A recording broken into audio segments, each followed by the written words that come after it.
Hi. In trigonometry, now we will be learning about bearings, and before we start this angular displacement, there are certain things we need to revise, and that is, first of all, you remember complete rotation is 360 degrees, okay? Then it is vertically opposite angles, we call them vertically opposite angles, okay? Then these were alternate angles that used to make a Z-like thing, okay? And then there were interior angles if they both angles are on one side of transversal and these are parallel lines, then these are add up to 180. And apart from this, angles on a straight line was also equal to 180 degrees. So bearings are basically angular displacement starting from north, and we will always represent this angle in 3 digits, okay? So let's have a look. Suppose this is north direction, and starting from O, we say that this is a point A, right? And its angular displacement starting from north, suppose it is 66 degrees, okay? So we say that bearing of A from O is 66 degrees. From is a very important here, that will be using it. For example, here is a thing, and this is north, okay? This is a point A. Initially, let's assume that A was the point here and it has moved this much, right? And suppose it has moved 66 degrees, this is A. So I would say that bearing of A, bearing of A from O is equal to 0.66. This is a rule that we will always represent bearing in 3 digits, okay? Suppose we have another point that is at this position, it's B, and we assume that it also started from this, and we have to measure this angle. Now if this is 0 degree, starting from 0, it's 90 degree, it's 180, it is 270, and then again this is 360 degrees. Now you listen, this is point B, and we know that this is 90 degrees till this point, and let it be 30 degree. So bearing of B, like this complete angle is going to be 120 degrees, 90 plus 30. So we would say that bearing of B from O is equal to 120 degrees, right? Again, we assume that there is another point C. Suppose this is a point C and that has moved this much, okay? And suppose it is also given in the question that this is 40 degrees. Now we need to find out angle starting from north in a clockwise direction, right? So this is what we need now. This angle, this right angle, that is, it's point C. So it's 270 minus 40, that is 230. So you would say bearing of C from O is equal to 230 degrees, right? Similarly, let's assume another point that is D, okay? D was here and it started moving in a clockwise direction till this point, and suppose this is 30 degree, it's given in the question. So you would say that bearing of D from O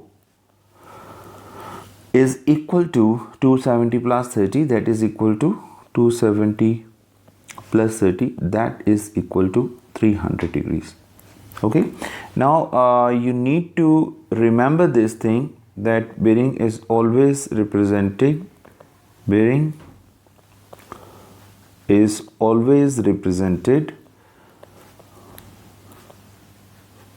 in 3 digits, okay? In 3 digits before decimal. So suppose if a bearing of A to C is 28, so we would be expressing it as 0.28, right? You need to remember this thing.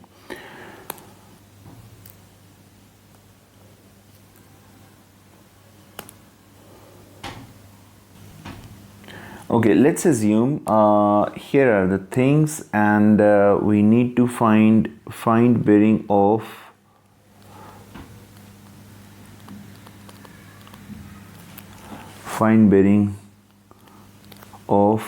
number one is bearing of B from A, then second one is bearing of A from B.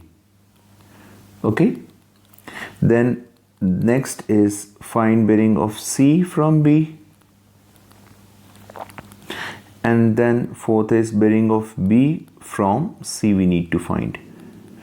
Okay, fifth is bearing of A from C, and sixth is find bearing of C from A. Okay, now you need to remember in these kind of questions, first of all we are going to find out all possible angles. Okay, for instance, we know that if we have two parallel lines, suppose these lines are two parallel lines, these are interior angles. Okay, this is alpha and beta, and we have learned that alpha plus beta, sum of interior angles is always equal to 180. That means if we have one angle, the other one would be 180 minus that. For instance, in this question, this is 50 degrees and these are norths, both are north. That means these two lines are parallel, so 50 and this angle are interior angles. Okay, I would say that 50 plus B is equal to 180. So from here B is going to be 130 degrees. So that means this is 130 degrees. Now similarly, if this is 130, this has to be like it's 130, 100, it's 230 and 130. That makes it 360 complete rotation. Okay, and if this is 130, again this is interior angles, because this is also not, this has to be 50 degrees. So in bearing question, first of all, either you'll have to use sine rule or cos rule, or you could do directly. You'll have to figure it out all possible angles. Okay, once done, then how we calculate bearing? Bearing is basically angular measure starting from north and always measured in a clockwise direction. So for instance, if they say find the bearing of B from A, now remember in this question, when they say find the bearing from A, we mean that we are standing at A, this is our position, and we are observing point B. So from plays a very important role. Bearing of B from A means your observation point is A, you are standing at A, and starting from your north you are observing point B. How much has B moved starting in a clockwise direction starting from north? So this is 50 degree. So my answer is going to be 0, 50. Remember, bearing is always expressed in 3 digits. Okay.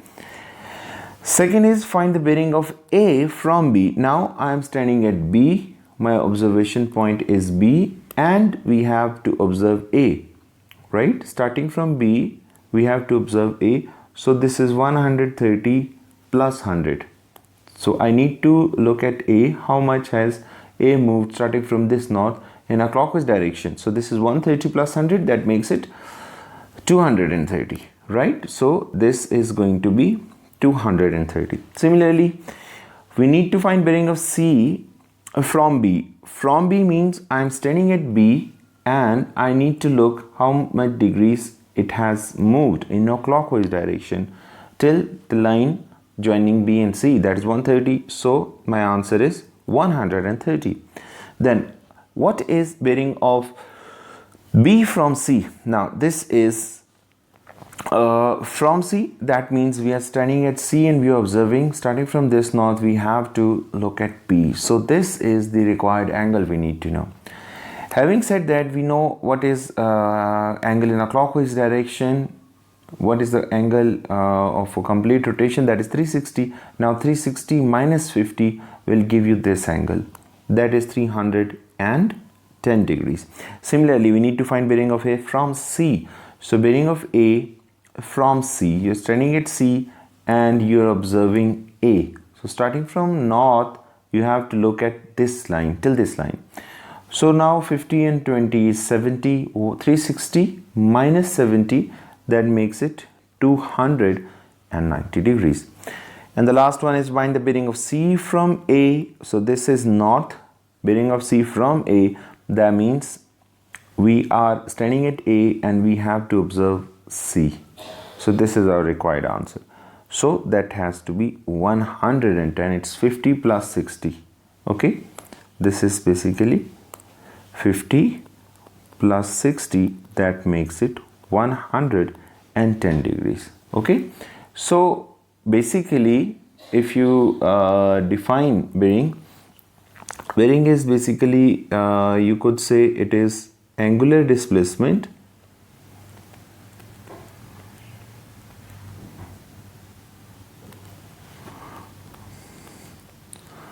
of a point with respect to another point. Now, two things are important. Starting from north, measured in clockwise direction,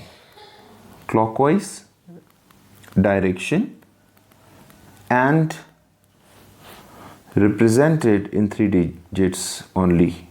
Represented in 3 digits. Now, let's solve a couple of questions from past papers to strengthen the concept. Okay.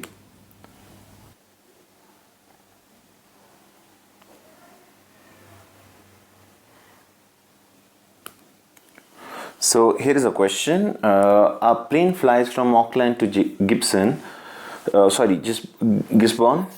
on a bearing of 115. The plane flies from Wellington and angle AGW is 63 degrees. Okay, calculate the bearing of Wellington from Gisborne.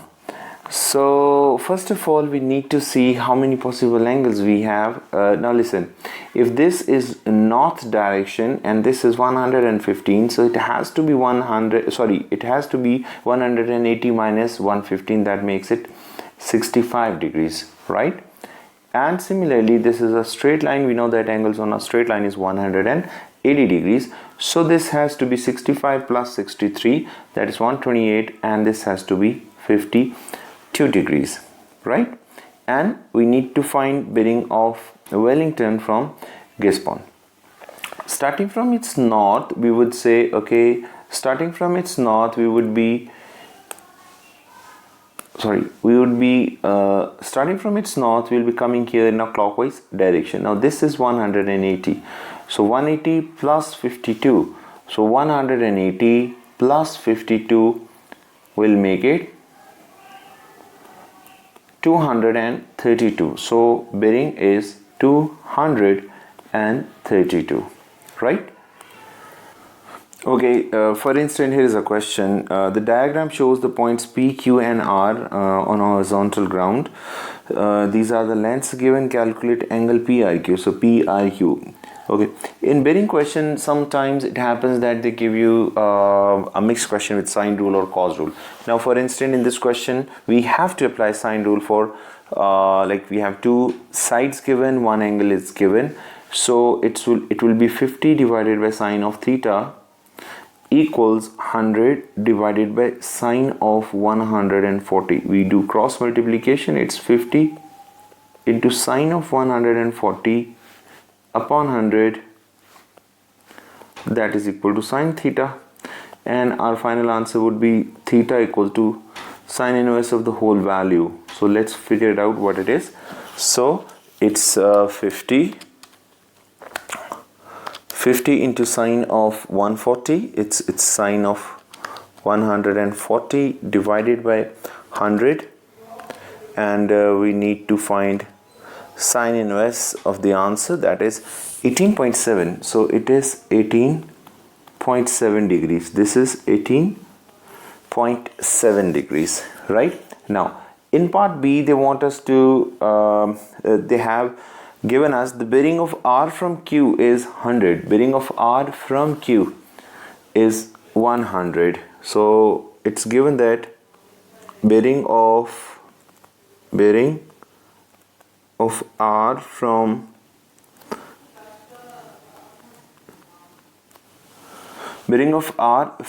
Q is 100, so this is 100 given, and we need to find the bearing of P from R. So we need to find bearing of P from R. Now bearing of P from R we need to find from R. So bearing of P from R. Now from R means we need to put a north on this R, and starting from north in a clockwise direction we have to find this angle. Now since these are parallel, so parallel lines makes interior angles, their sum is equal to 180, so it's 100, it has to be 80 degrees, right? And we're looking for this angle. Now complete rotation is 360, so what we have is 360 minus sum of these two. Now it's 80 and 18.7, 80 plus 18.7, it is 360 minus 98.7, that is equal to, it's 360 minus 98.7 will give you 261.3. So 261.3 is the final answer for this. Got it? So this is basically how it is done, and we usually use sine rule and cos rule depending upon the things given in questions. Okay, so in short, when we discuss about bearings, it is angular displacement and of a point with respect to another point, that is starting from north, measured in a clockwise direction, represented in 3 digits. Okay, so some basic angle properties you must know: 360 degrees, complete rotation, vertically opposite angles on a straight line is 180 degrees, right? And alternate angles, interior angles, and all that. I hope you got it. See you in our next video. For that we'll be discussing 3D trigonometry. So